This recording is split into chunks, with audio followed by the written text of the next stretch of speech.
Hi friends, can't lose weight? Here's my 10 quick and easy lunches to eat. Number one is my favorite green bean sprouted sandwich. Now, you can find all these ingredients at your typical supermarket like Trader Joe's, Sprouts, Vons, or Albertsons. And by the way, if you don't have time to watch the whole video to understand the reasons for why you should eat these foods, even if you aren't interested in losing weight, then I have labeled chapters in the show notes below. This way you can skip ahead. Now, this sandwich literally took me about 5 minutes to assemble.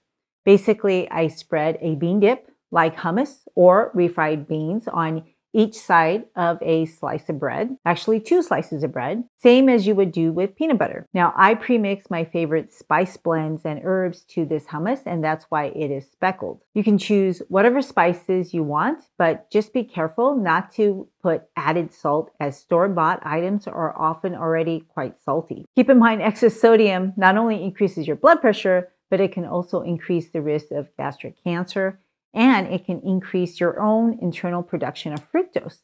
And this contributes to gout as well as fatty liver. So then I topped each side with pre-washed vegetables.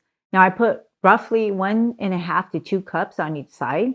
And everyone really should be striving to eat 5 cups of vegetables in a day, with 4 of them being leafy greens. And the sandwich can help you eat almost half of the minimum recommended daily servings. As you can tell, I like my sandwiches stuffed with greens as they make it more refreshing, filling, and light at the same time. Now, if you want a little bit more protein, I put a slice of firm tofu. Now, the vegetables I use are cruciferous microgreens, arugula, which is another cruciferous vegetable, and the herb basil. So I usually like to add some flavor to my veggies, so I drizzled pomegranate flavored balsamic vinegar. Now, 2 teaspoons of vinegar will further help with weight loss because it improves blood sugar control and it suppresses appetite. Now, sometimes I'll top this off with slices of avocados like this sandwich.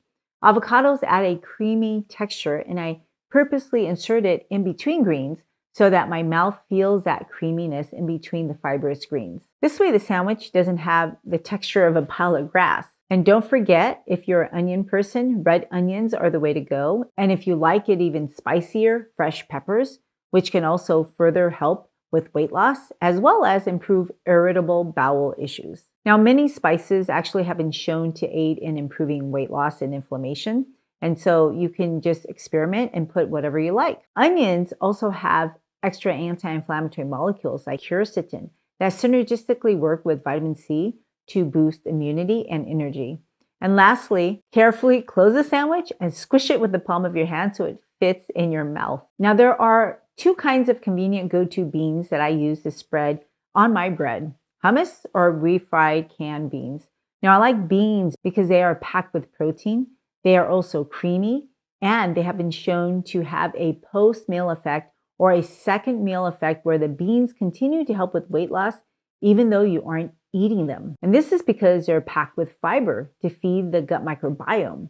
And the gut microbiome then makes anti-inflammatory molecules. Now, how do I choose between fat-free refried beans versus hummus? Well, it's quite easy. When I don't have a refrigerator, then I'll bring that can of beans because hummus needs to stay refrigerated. And by the way, if you're going to travel in an airport, don't take hummus. You can't bring that because it's considered like a semi-solid unless you've already spread it on bread, then that would be okay. Now, beans are already pretty cheap. You can get a can for less than $1.50. It can also be organic and feed several people.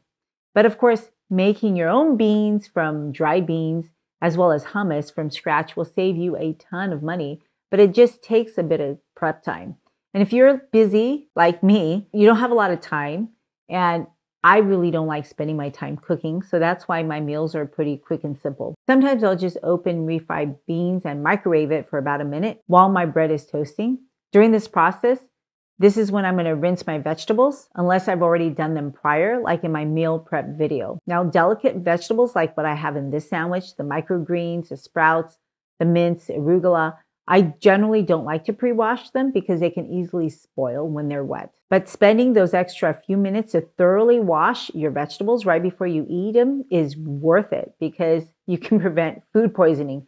Microgreens are also grown in dirt, so if you don't wash them, you may inadvertently eat some dirt, which may give you some vitamin B12, but I wouldn't count on that. I would rather just take a B12 supplement which is recommended for everyone over 50 to do. Now, if you have a salad strainer, that would be awesome, because if you don't strain it, it's going to be very wet. It's going to taste as good. And if you don't have a strainer, no worry, just take another plate to cover up your vegetables and then just shake it over a sink so that you can let the water drip through the gaps. It's going to be well worth the effort. Now, you may be opposed of eating bread, as some people have said that it's a horrible idea to lose weight because it's full of carbohydrates. And they are actually partially correct, because most people eat very low quality carbohydrates like flour, which not only causes them to gain weight, and it also increases their blood pressure.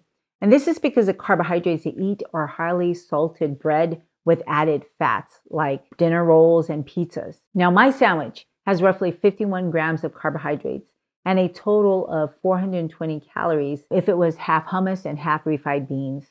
Now, with hummus alone and that small piece of tofu, it would be less than 40 grams of carbohydrates and 400 calories. Now, if you stop by Panda Express, 1 cup of fried rice is 45 grams of carbohydrates, but who just eats a cup of fried rice, right? So let's say you order a meal with fried rice and orange chicken, you would be eating 136 grams of processed carbohydrates and over 1,000 calories of food, which is over half the amount of calories a sedentary 5'4" female needs to eat to maintain her weight. Now, I simply just plugged in weight, height, and activity in this body weight planner to calculate specifically how many calories that person should eat in a day. And that target is 1,847. So if a sedentary female ate fried rice and orange chicken twice a day, she would gain an extra 173 calories, and by the end of the week, that would add up to be 1,200 extra calories. And at the same time, she would be nutritionally deficient, missing several micronutrients, including vitamin C, not to mention beta-carotene, and a whole host of other micronutrients that aren't in chicken and rice. There is essentially little to no fiber in that chicken meal. Even though my sandwich was 51 grams of carbohydrates, about 21 grams of those carbohydrates are fiber, which actually helps me to lose weight because it takes my body energy to digest that fiber. Sadly, my one little sandwich has more fiber than what a typical American eats in a whole day. But it's not just any fiber, it's a whole food fiber, which has phytonutrients attached to it, and the fiber has a specific function to trap quality carbohydrates so they are slowly released into my body, and this is then slowly digested. Now, processed fibers added to foods like breads and bars don't have those properties, and definitely the fibers that you use for constipation, they don't have those properties either. There are 4 kinds of carbohydrates, and they are all different qualities. Number 1 are simple sugars, where they're freestanding, so things like sucrose, table sugar, as well as honey. Number 2 is simple sugars trapped in fiber, so things that you find in fruit or other plants. Number 3 are more complex sugars, such as starches in grains and beans. And number 4 are fibers, which basically helps to trap the simple sugars and the complex sugars, as well as other nutrients. And so these are all different quality carbohydrates, with the simplest sugar being the worst quality of nutrition. Now, poor quality carbohydrates are highly reactive chemicals that causes browning or the body to age. These are red light foods. Good quality carbohydrates help to reduce inflammation and gives not only you energy, but it feeds your gut microbiome and it helps give them energy, which in turn, they help make you more energy by making short-chain anti-inflammatory fatty acids like butyrate that powers your colonic cells. So when you feed them, they in turn feed you. And these are basically the best types of guests to have. Now, I think everyone understands sugar is one type of energy, one type of carbohydrate. There are so many different types of sugars, with the most basic being simple sugars,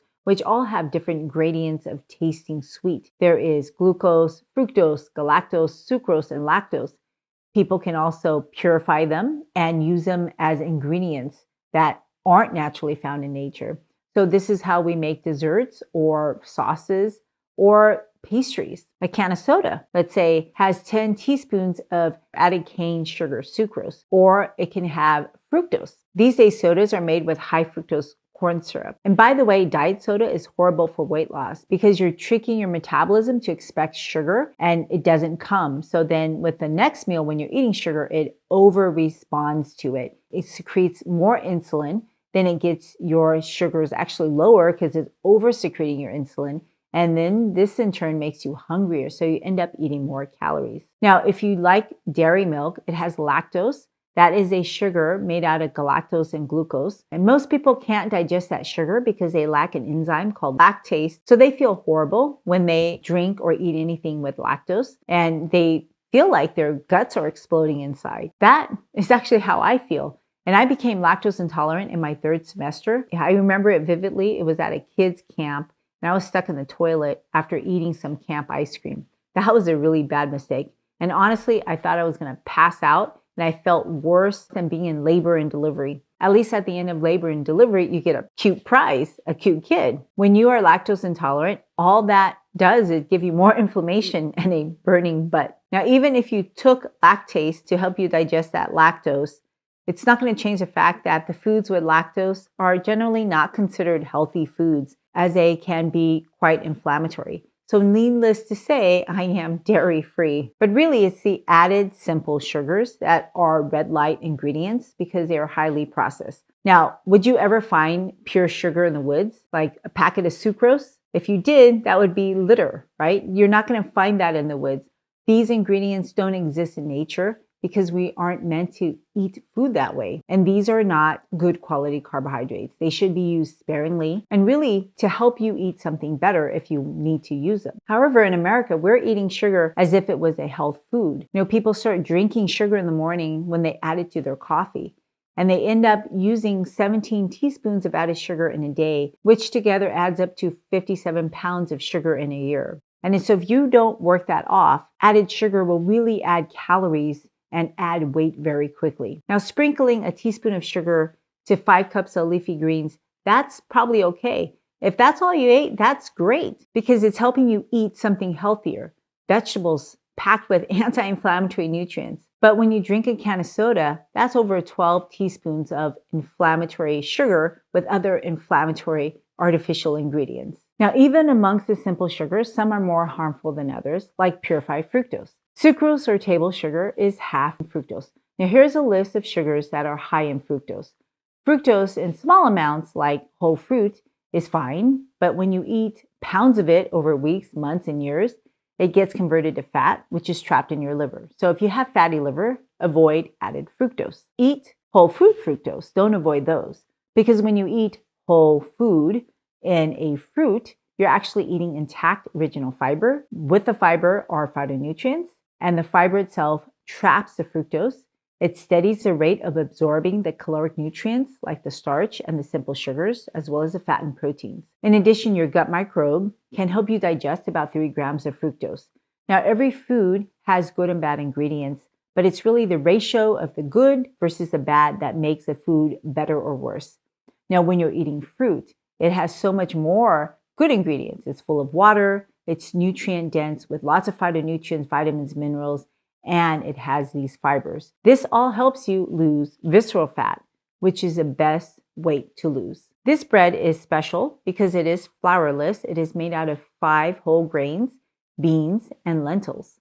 So my one sandwich got me 4 different kinds of legumes, 5 different types of whole grains, 4 types of greens. Diversity is really the key to health. So it makes me so excited when I can eat more than one item at a time. And this also makes my food more enjoyable. And my target is to eat 50 different plants in a week. That's actually really hard to do unless every bite I eat contains multiple different foods. Now, this sandwich, even though it's delicious, I'm honestly not full, nor am I satisfied because I actually have a sweet tooth. I like something sweet at the end. And this is why I eat number 2, whole fruits. I will grab literally 2 apples to eat, and at that point, I can barely finish the second apple because I'm so stuffed by the water. And by adding 2 apples, now I have eaten 610 calories. But unlike chicken and fried rice, adding apples are known to help people reduce weight, improve cholesterol, and lowers the risk of diabetes. Now, fruit platters are popular lunch options, but many people eat it with cottage cheese because they want to eat something with higher protein. However, I would rather eat my fruit with longevity beans, such as this high protein tofu, which has more protein, more calcium, more potassium than the cottage cheese. Now, there is a misunderstanding online that people with thyroid issues should avoid tofu and soy products. And there is no problem with eating a moderate amount of tofu with any thyroid condition. However, if you are taking a thyroid replacement hormone like Synthroid, some foods and supplements actually can interact with the medication, and that includes soy and supplements. So this can interfere with the effectiveness of the Synthroid. And that's why it's best to take Synthroid at the same time on an empty stomach with just water, and then wait about 4 hours before eating any food or taking any supplements. And sometimes I'm in a taco mode. And if you want a spicy taco, try adding some sriracha tofu and make yourself a green taco that takes 5 minutes to assemble.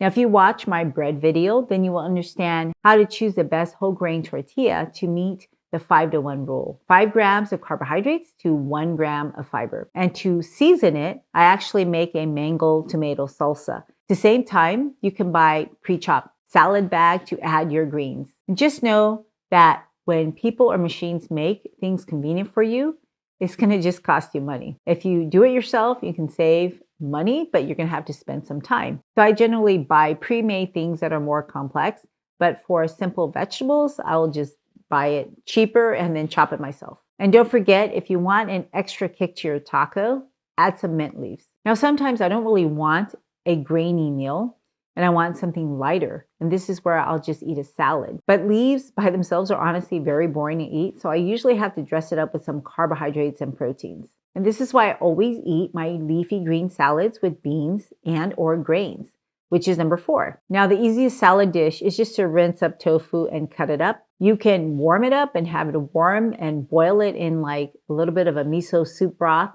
or you can eat tofu cold and mix it up with some chopped onions and sesame seeds with a fork, and it could be sort of like a dressing on your salad. It kind of looks like cottage cheese, but it actually tastes softer and it's bland unless you season it. So for my kids, I'll add a little bit of potassium salt or some miso paste. And sometimes I'll squeeze some orange juice for a quick sweet and salty dressing. But it doesn't taste as good unless it has spices. So I'm always adding onion powder, ginger powder, garlic powder. And if you can chop some fresh garlic, that'll be even better. Now, this salad should not be stored in a jar.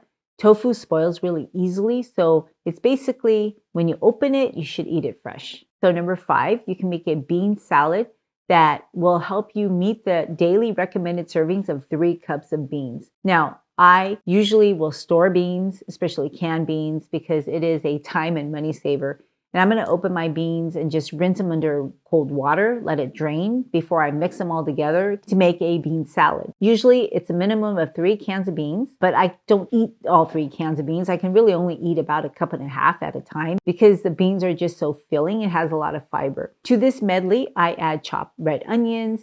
Then I always add something crunchy like jicama, bell peppers, cucumber, celery. Then I'll also add something soft and sweet like maybe mango or papaya, or even an orange. And I will squeeze the juice of a lime or lemon to taste and add balsamic vinegar. The spices are super important. So I have this anti-inflammatory spice blend, which is black cumin, turmeric, onion, garlic, ginger, cayenne pepper, and paprika. I just sprinkle it to taste. And believe it or not, if you let it sit for a few hours in the refrigerator, it'll allow it to marinate a little bit and it can taste a little bit better. But if you don't have time, I think it tastes perfectly fine as is. And you can actually transform your bean salad into a soup, which is number 6. Sometimes I'll just boil like a low sodium vegetable broth. I'll add lots of garlic and a cup of cubed daikon.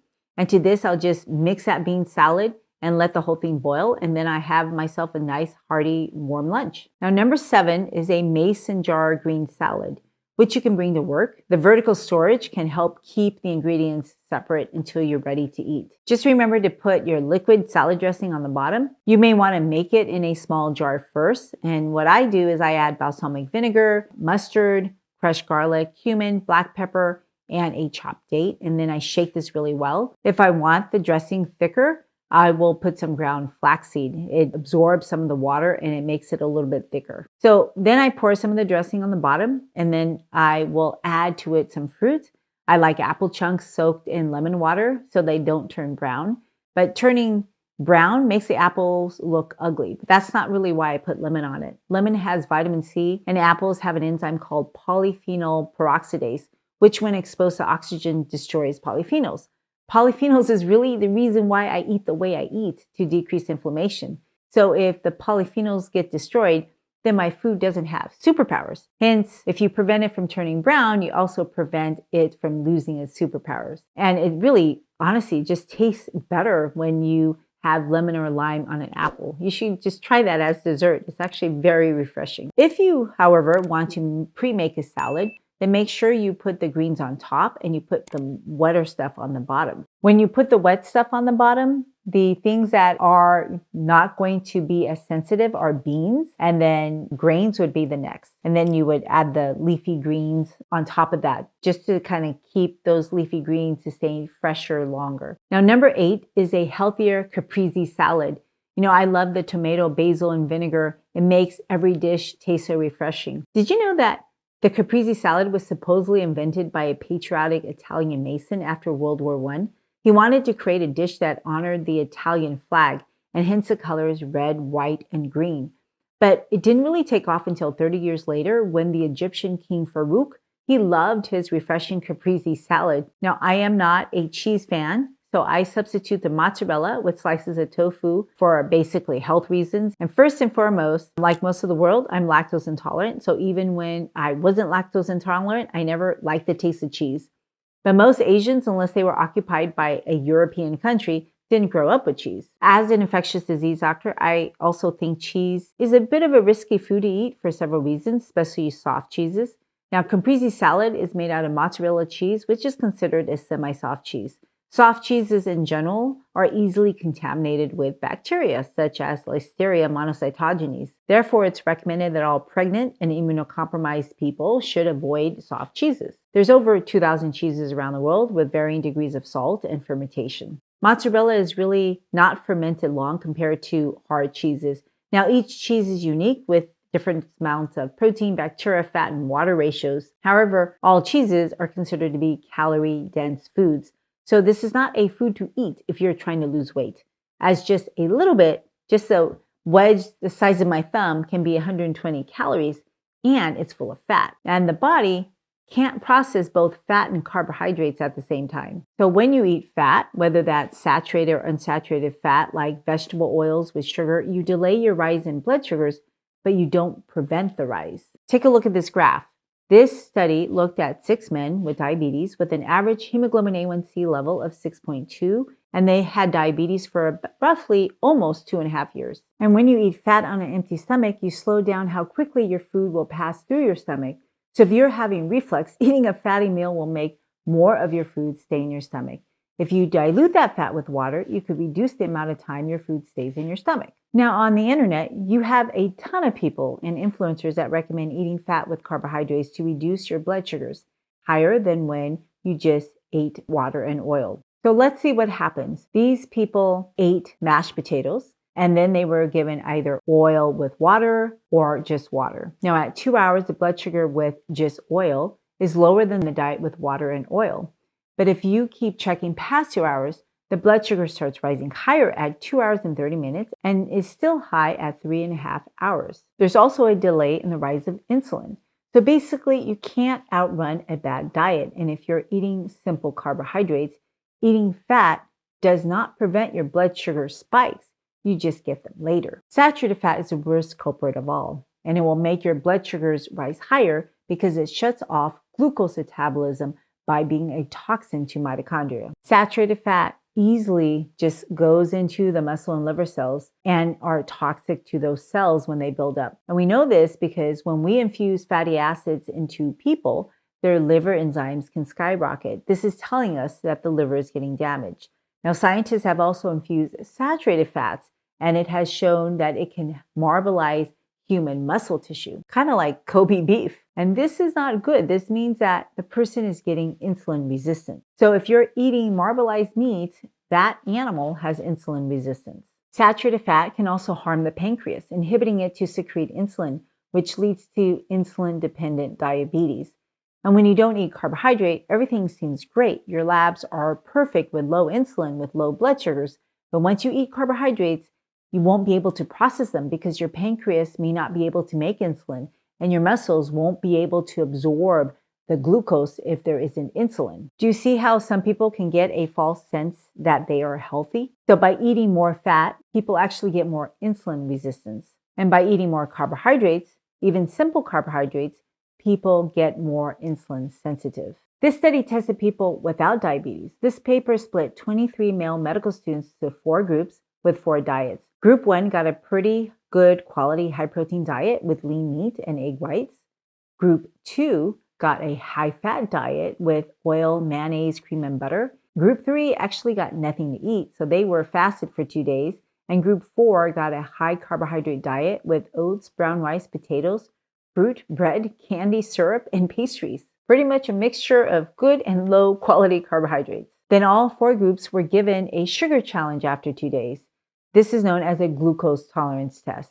This is how gestational diabetes is diagnosed. And without a sugar challenge, you really don't know if you are insulin resistant.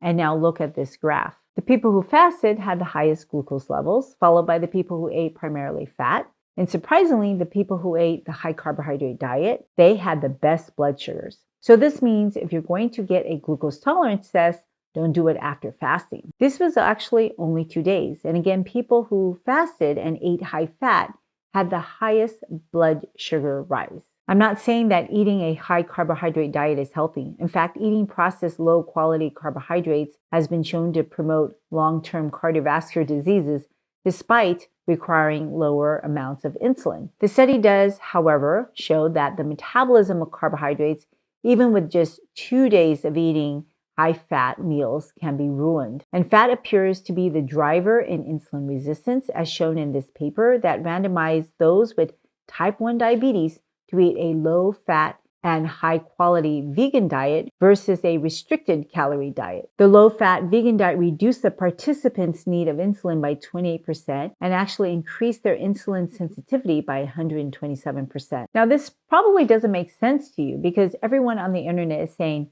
give up carbohydrates to improve your insulin sensitivity. But these people aren't actually testing their insulin sensitivity. The only way you can test that is to give yourself a challenge of carbohydrates. Now, people on a ketogenic diet, they assume they're getting more insulin sensitive because their blood sugars and insulin numbers are getting lower. It's like assuming you have money in your savings account just because you aren't spending any money. But when you're ready to withdraw money, your savings account could be empty because you never saved any money. And this is why I make my Caprese salad with tofu and not cheese. Cheeses are also high in sodium, which not only increases vascular inflammation, which elevates blood pressure, but it can also increase your drive to seek the taste of sugar and increase your body's own production of fructose, the worst kind of sugar that further worsens insulin resistance. And when you eat excess salt and sugar, whether it is table sugar or high fructose corn syrup, that fructose enhances your body's absorption of sodium salt in your food. And that's just a double, triple whammy. Fructose in your kidney can also be converted to uric acid, which can then crystallize and precipitate out, causing sharp needles to cause kidney damage. Now, cheese is often thought of as a good protein source, but it comes with the price of highly caloric fat. It may, however, be a little healthier than red meat. Now, people often wonder how this can be since people have eaten cheese for more than 4,000 years. Well, first of all, not all cultures ate cheese. Asians didn't unless they were occupied by Europeans. And second, wine is even older. It's about 5,400 BC. And alcohol in wine is toxic to the brain and liver. And so was SAPA. Just because a food is old doesn't mean the people who ate those foods live long. Now, vine-ripened tomatoes are best, but don't refrigerate your tomatoes as the cold will make the tomatoes turn mealy. Tomatoes are susceptible to chilling injury when stored at or below 10 degrees Celsius. So store your tomatoes at room temperature. And if you're going to make a caprese sandwich, it's best to slice the tomatoes right before you eat them. So I assembled this caprese dish with firm tofu, heirloom tomatoes, and then again I drizzled it with fruit-infused balsamic vinegar. The darkest tomatoes is what I look for when I go shopping because they have more phytonutrients. So I will look for brown color heirloom tomatoes. I always go for plant pigments, especially lycopene, which is mostly in the outer skin of the tomatoes. Men who ate lycopene-rich tomatoes daily for 3 weeks had improved prostate function and lower PSA levels. Now, adding heat to tomatoes will actually bring out more lycopene. So cooking your tomatoes is an excellent way to eat them. But honestly, I enjoy the mouthfeel and texture of fresh tomatoes. Heirlooms are often more flavorful than other common tomatoes, and supposedly they've not been crossbred or genetically modified. Tomatoes are actually native plants to South America, and it was introduced in the 16th century to Europe by Spanish explorers. Now, the French, they actually called it the love apples as they thought they were an aphrodisiac. But other Europeans thought they were poisonous and nicknamed it the poisonous apple. Now, they weren't too far off. Tomatoes belong to actually the nightshade family, and the root, stem, and leaves contain a neurotoxin called solanine. So don't eat any part of the plant but the fruit. Now, the real reason why Europeans were afraid of tomatoes is because some wealthy aristocrats died after eating tomatoes. And this is where understanding chemistry helps with survival and cooking. So rich Europeans, they would serve tomatoes on pewter plates, which were made out of lead during those times. Today, pewter should not have any lead. Tomatoes are acidic with a variety of acids, including vitamin C. And these acids in the tomatoes made the lead leach out of pewter so that the aristocrats died of actually lead poisoning, not tomato poisoning. Now, apparently, these Europeans, they didn't study their history books, as the toxicity of lead was recorded as early as 2000 BC. In ancient Rome, lead poisoning affected the wealthy who could afford lead cooking utensils, lead pots, and wine urns, and plumbing. They were all made out of lead. In fact, ancient Romans used sapa to add sweetness to their food. To make sapa, they would reduce grape juice in lead containers, and the end product was even sweeter because the lead leached in the juice, and lead tastes sweet. Their lead levels got as high as 250 milligrams a day. Historians suspect lead is what destroyed the Roman Empire, as lead is a potent neurotoxin. Basically, the fall of the Roman Empire was due to processed food. Now today, the FDA allows 100 parts per billion of lead to be in children's candy. Now this is so much less compared to Roman times, but there really is no safe level of lead exposure. In October of 2023, applesauce was discovered to be contaminated with lead, as a machine that processed the applesauce leached out. Lead poisoning can cause children to be inattentive, hyperactive, and irritable. And the problem with lead is that the body thinks lead is calcium. Calcium is critical to release neurotransmitters in the brain and nervous system, and lead is like a computer virus that infects the whole computer. So basically all the nerves and muscles and kidney cells, they shut down. I find it crazy that 2,000 years later, we're still dealing with lead in our food and tap water, with applesauce, chocolate, and like Flint, Michigan. What happened there? Unfortunately, you've probably also been exposed to lead, as half of the US population has been exposed to high lead levels since childhood. Actually, I didn't finish telling you the rest of the story of tomatoes. Tomatoes weren't actually introduced to America until the 1700s, but most people were actually afraid to eat them because they believed in a rumor that tomatoes were poisonous, and they were also pretty ugly plants. Apparently, tomatoes are an acquired taste, and looking back, I really don't think I enjoyed tomatoes as a child as much as I do as an adult. And this is probably because tomatoes are acidic, and they also have various bitter ingredients. However, I think certain people who like that taste actually like them a lot. And so my son has always loved tomatoes, but he's always gravitated towards sour foods. Now, a fresh vine-ripened tomato doesn't taste sour. Did you know that tomatoes are actually legally known as a vegetable because of trade laws, even though it's scientifically a fruit? This is what happens when you get non-scientists like politicians mess with science. Now, everyone's confused.